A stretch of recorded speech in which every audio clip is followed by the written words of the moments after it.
What's going on, Z Community Cuties? It's your boy Azizz Finance, and welcome back to the Personal Finance in Canada show, also known as the PFC show. Whether you've been listening to our podcast for a while now, or this is your first time, be sure that you're either following or subscribe to the pod, and share this with somebody who you think will also get value from this podcast as well. Now, without further ado, let's get this party started and dive into the episode. By listening to the PFC show, the Personal Finance in Canada show with Azizz Finance, you acknowledge and agree that me, Azizz Finance, assume no responsibility for any financial decision or decisions that you make, as it is ultimately your finances and you are the only controller of your own decisions. I am a random person on the internet and not a financial professional, so please consult with one being a financial professional before making any financial-based decision, because anything that you hear on this podcast, overall, each and every single episode, is just a sharing of my experience and are not suggestions whatsoever, regardless of the types of language or words that I use within these episodes. Again, by listening to this podcast, you acknowledge that I assume no responsibility for any decisions that you make regarding your finances. Now, for today's episode, we're actually going to be talking about where you should keep your emergency fund. Now, when it comes down to where you should keep your emergency fund, your options ultimately depend on where you live on the world. Although, for the context of us Canadians, we only have a few choices to pick from, which include a GIC, investments such as bonds or stocks, and a savings account, whether that be a regular one or a HISA, which we'll touch up on later on in this episode. So for starters, the GICs, also known as the Guaranteed Investment Certificates, the best way to kind of think of GICs are locked up funds that collect interest from time to time. There are different terms, and basically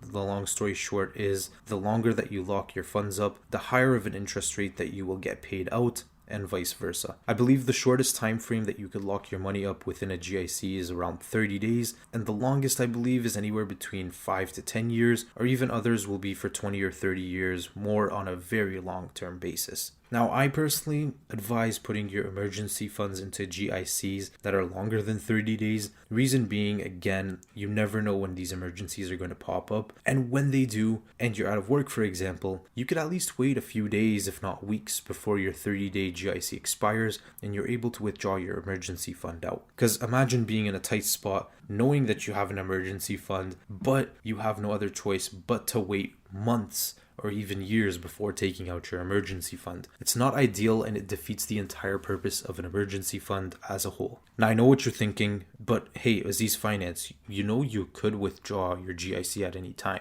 Well, I do know that, although at that point, it might actually be smarter to put it into a regular savings account or a HISA, because as some of you may know, the nature of GICs, you actually don't get paid interest right away, or you don't get paid interest at the month, or every month, there's no regular consistency of getting paid that interest. You usually wait until maturity. Maturity is whenever the term of your GIC is finished. So in the example of a 30-day GIC, you won't get paid your interest until the 30 days is over. Similarly, with a 5-year GIC, you won't get paid your interest until 5 years later, where your term of the GIC is over. Next up, we have investment accounts. So you want to put your emergency fund into bonds or stocks. Now, for starters, I'm telling you right now that investing your emergency fund, whether it be stocks or bonds, or how conservative or how risky it is, it's the least wisest thing that you could do, mainly for one reason and one reason only,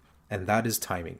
There is way too much uncertainty with investments. Yeah, sure, it could go up in value, you can make some extra bucks, but it could also go down in value. Point is, if and when an emergency does pop up, you'll never really know what your investment will be saying, or essentially where it'll be. And that's not the type of situation you want to be in. It's called an emergency fund for a reason. It has to be reliable, and it has to be there for you whenever you need it. I've heard a counter argument to this where some people say that bonds are a lot safer because, they have lower interest rates, the prices don't fluctuate as often. But the problem is that if you buy individual bonds, they kind of act similar to GICs where your cash is locked in for that term. And even if you're looking at bond ETFs, which are actually traded on the stock market.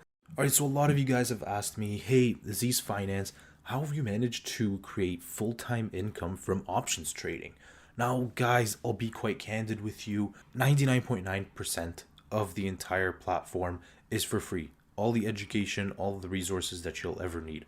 Although you can get an inside scoop of what my trades look like on a day-to-day basis, and you can do this with our Instagram close friend subscription. Basically, for a small fee a month, you can get access to the day-to-day plays that I make on the Instagram story. It's as simple as that. So be sure to check out what this looks like and how you'll be able to benefit from this on our website, azizzfinance.ca, AZIZZ finance.ca. If you're interested, let me know and you could get the inside scoop on the trades that I make to bring me my full-time income. Anyway, back to the episode. The same thing kind of applies because your investment can either rise up or sink down in value. And again, too much uncertainty, something that's supposed to keep you afloat for emergencies. Then we have savings accounts and HISAs. Now, HISA just stands for the high interest savings account, and it's essentially just like a regular one. It's just, again, the only difference is the amount of interest you get, which you can kind of tell by the name of this different type of account. Now, regular savings accounts will give you 0.1 to like 0.3% if you're lucky to get interest in the first place. But with HISAs, you'll actually get anywhere from 0.5 to 2.5%, where the higher end would be more likely the promotional offers that you'd get for signing up with a new bank, for instance. And usually they're only there for a limited amount of time. Even after this period is over, then your interest rate is going to go down to somewhere around the average, if not a little bit lower, to that typical 0.1, 0.5% range. Some banks are actually pretty generous and, they don't cut your interest rate that heavy. But again, it depends from bank to bank. Now, to ensure that your emergency fund is at least keeping up with inflation, HISA churning is actually something to look into.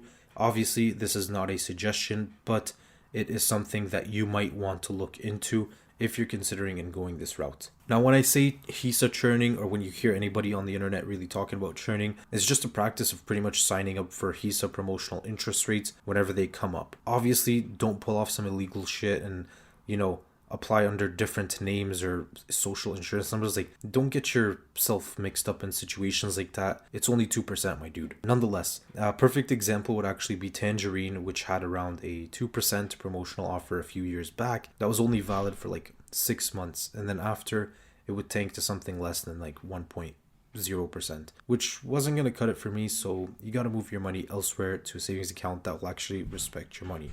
Then this is where the process of churning comes in. You'd then move over to another bank like EQ or Alterna, who would have a similar promotional interest rate. Then this is where the process of churning actually comes in. After your promotional rate offer is completed, you then look to see what other banks are offering a promotional interest rate.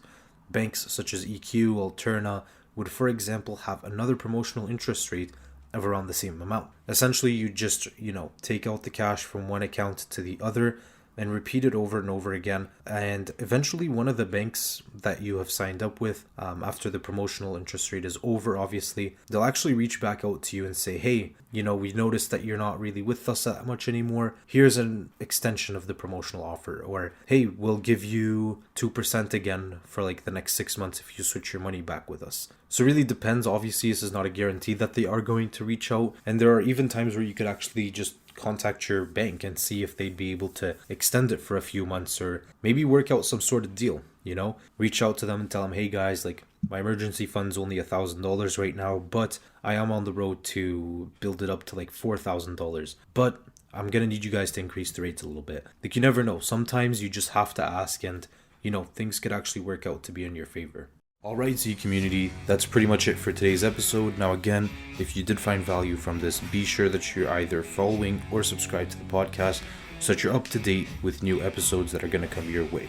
On top of that, if you feel like either your friend, your parents, your grandma, your grandpa are going to benefit from this episode or this overall pod, be sure you swing it their way, because at the end of the day, it could just be a nice little early Christmas gift or something. But nonetheless, guys, it's your boy Azizz Finance signing out. I'll see you guys on the next one.